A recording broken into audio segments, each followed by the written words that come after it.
நான் தான் மையத்து பேசுகிறேன். என் குரல் யாருடைய செவிகளுக்கும் எட்டவில்லை. ஆனால் அவர்கள் என்னை கண்டு அழுகிறார்கள். என் உடலில் சூடு இன்றும் குறையாமல் இருக்கின்றது. என் பெயர் மறைந்து மையத்தென்று புதிய பெயர் பெற்றுவிட்டேன்.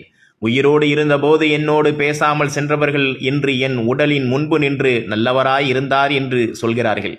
நான் பசியோடு இருந்த நாட்களில் உணவளிக்காதவர்கள் இன்று என் இறப்பு நாளில் உணவளிப்பதை பேசுகிறார்கள். நான் உதவி கேட்ட போதெல்லாம் கண்டுகொள்ளாதவர்கள் இன்று என் குடும்பத்தாரிடம் ஏதேனும் வேண்டுமா என்று வினாவுகிறார்கள். பல நாட்களாக நான் நோயால் தவித்த போதெல்லாம் புறக்கணித்தவர்கள் இன்று என் சடலத்தின் முன்பு நின்று எப்படி இறந்தார் என்று விசாரிக்கிறார்கள். நான் அவர்கள் கண்முன்னே பல வருடங்கள் வாழ்ந்தும் அவர்கள் என்னை கண்டுகொள்ளவில்லை.